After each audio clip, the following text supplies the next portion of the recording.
अवधूत चिंतन श्री गुरुदेव दत्त श्री स्वामी समर्थ. स्वामी भक्तांनी कुठल्याही नकारात्मक घटनेत अडकू नये म्हणून स्वामी महाराज सतत प्रेरणा देतात आणि ते प्रेरणा देण्याचं एक छोटंसं माध्यम म्हणजे हे स्वामी संदेश असतात. आजचे स्वामी संदेश सांगण्यापूर्वी प्रत्येक स्वामी भक्तासाठी हा संदेश आहे. लक्षपूर्वक ऐका. वर दिलेल्या 2 फुलापैकी एक फूल निवडायचं आहे आणि स्वामी तुम्हाला काय सांगत आहे हे जाणून घ्यायचं आहे. वर दिलेलं पहिलं फूल हे निवडले आहे त्यांना स्वामी काय सांगतात हे आत्ता बघूया. स्वामी महाराज सांगतात, बाळा, जीवनाच्या प्रत्येक क्षेत्रात गुरुची आवश्यकता असते. त्याचप्रमाणे आपल्याला सद्गुरूचे ज्ञान आत्मसात करण्याची नितांत गरज आहे. होय बाळा, कितीही झालं तरी भगवंत आपल्या पाठीशी आहे याचा आपल्याला विश्वास ठेवावा लागेल. आनंदाचे डोही, आनंद तरंग, आनंदाचे अंग, आनंदाचे बाळा. पौर्णिमेचा चंद्र आकाशात प्रकाश सर्वत्र उधळण करीत आहे. आईच्या कडेवर एक लहान मूल आहे. तो सुंदर पौर्णिमेचा प्रफुल्लित चंद्र आपल्या लेकराने पाहावं ही आईची इच्छा, परंतु इतक्या दूरवर लेकराची दृष्टी चटकन कशी जाईल असा विचार आईच्या डोक्यात घोळत आहे. इतक्यात त्याला एक कल्पना सुचली. त्याने आपल्या लेकराला जवळच्या अंतरावर असलेल्या एका झाडाच्या फांदीकडे पायास सांगितले. हेतू असा की त्या फांदीकडे पाहता पाहता लेकराची नजर त्या फांदीच्या पलीकडे जाऊन त्याला चंद्र दिसावा. आता त्या लेकराने आईच्या आज्ञेप्रमाणे असे म्हणून केवळ फांदीकडे पाहायचे, अन्य कुठेही पाहायचे नाही असे पक्के ठरवले. तर त्याला आई काय करणार? परिणाम एकच होईल, त्या लेकराला चंद्रदर्शनाचा आनंद लुटता येणार नाही. त्याचप्रमाणे आपल्या पूर्वजांनी आपल्याला उपासनेचे जे विविध प्रकार शिकवले, तर त्याचा हेतू असा होता, आपण उपासना करता करता पलीकडे जाऊन ईश्वर चंद्र किंवा स्वरूप चंद्रदर्शनाचा आनंद अखंड लुटावा. वांगी दाखल आपण मूर्तीपूजेचे उदाहरण घेऊन आपल्या पूर्वजाचे मूर्तीपूजाच्या उपासनेचा प्रकार अत्यंत उल्लेखनीय आहे, यात संशयच नाही. देवाची मूर्ती म्हणजे देव नव्हे हे काय त्यांनाच कळतच नाही असे थोडंच आहे. वास्तविक देवाची मूर्ती हे देव, त्याच्या परस्पराशी कसलाही मेळ नाही. आपल्या वडिलाचा फोटो, पुतळा किंवा मूर्ती म्हणजे आपले वडील नाहीत. फोटो म्हणजे केवळ आपल्या वडिलाची प्रतीक आहे. तरीसुद्धा आपले वडील आणि वडिलाचे फोटो याच्यात काहीतरी मेळ आहे, कारण आपले वडील जसे दिसायला होता तसंच त्याचा फोटो असतो. पण देवाच्या बाबतीत हा प्रकार नाही. देवाची मूर्ती आणि साक्षात देव याचा परस्पराशी कसलाही मेळ नाही. देवाच्या उलट देवाची मूर्ती आहे, देव आहे निराकार, निर्गुण, अव्यक्त, दृश्य, अखंड, अमर, स्वयंभू, ज्ञानघन, आनंद स्वरूप, शक्तिमान.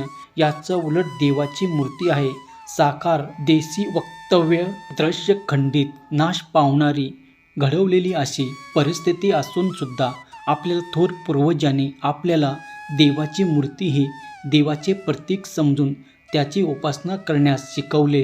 हे तू असं की देवाच्या मूर्तीकडे टक लावून पाहता पाहता आपल्या दृष्टीची झेप मूर्तीच्या पलीकडे जाऊन आपल्याला काशातील ईश्वरचंद्र किंवा स्वरूप चंद्र दर्शनाचा आनंद अखंड लुटता यावा. पण प्रत्यक्षात प्रकार घडून राहिलेला आहे तो वेगळंच.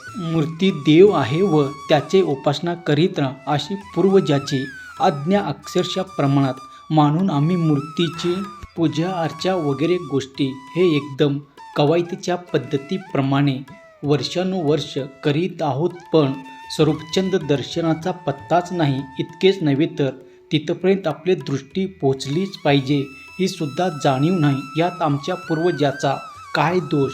वास्तविक मूर्ती हे केवळ फांदी आहे व त्याचा फांदीला चिटकून न राहता त्याच्या पलीकडे झेप घेऊन स्वरूपचंद्र पाहण्यात धन्यता आहे. ही गोष्टच आज आम्ही फार विसरून गेलो आहोत.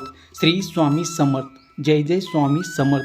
जर तुमच्या या शक्तीवर विश्वास असेल तर आत्ताच आपल्या चॅनलला सबस्क्राईब करा आणि एक लाईक करायला विसरू नका. तुमची एक लाईक प्रेरणा देते आणखीन स्वामी संदेश बनवण्यासाठी. आत्ता ज्यांनी 2 नंबरचं फूल निवडले आहे त्यांना स्वामी काय सांगतात हे आत्ता जाणून घेऊया.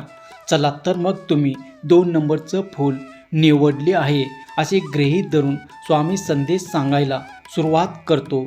स्वामी सांगतात, स्वामी भक्त हो. तुकाराम महाराज म्हणतात, रामकृष्ण परमहंस याच्यासारखा थोर संतांनी मात्र मूर्तिपूजेचं रहस्य अवगत केले होते असे त्याच्या चरित्रावरून दिसते. रामकृष्ण परमहंस काली मातेच्या मूर्तीची उपासना करीत असतं. उपासना किंवा पूजा करता करता ते काली मातेच्या मूर्ती पलीकडे जाऊन पूजा करताना स्वतःच्या डोक्यावर फूल टाकीत आणि स्वतःची पूजा स्वतःच करीत असतं. तेथे दृष्टांत आणि दृष्टांत यात फरक आहे. दृष्टांतात फांदीच्या पलीकडे जाऊन चंद्रदर्शन घडायचे असते, तर दृष्टांतात फांदीच्या म्हणजे मूर्तीच्या अलीकडे दृष्टी खेचून स्वरूप चंद्राकडे त्याला वळवायचे आहे.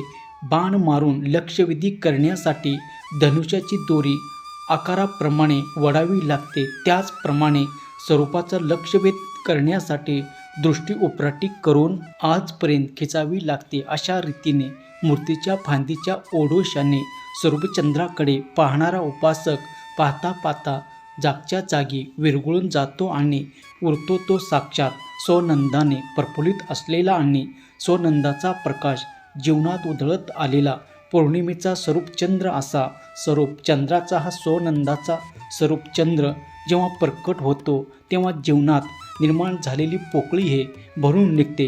भाग गेला, सीन गेला, अवघा झाला आनंद, कल्पनेविना आपण उरता ब्रह्मानंद. दिगंबरा दिगंबरा, श्रीपाद वल्लभ दिगंबरा.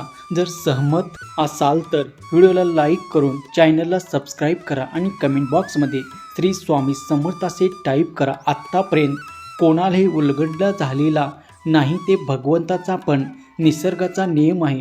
जिथे परिणाम आहे तिथे कारण हे असलेच पाहिजे. जरी आपल्याला कारण माहीत नसले तरीही स्वरूपाची विस्मृती होण्यास काहीतरी कारण असलंच पाहिजे. म्हणून दिव्य स्वरूपाचे स्मृती झाल्याशिवाय आज माणूस हे देहबुद्धी आणि या निकृष्ट अवस्थेपर्यंत येऊन पोचलेला आहे.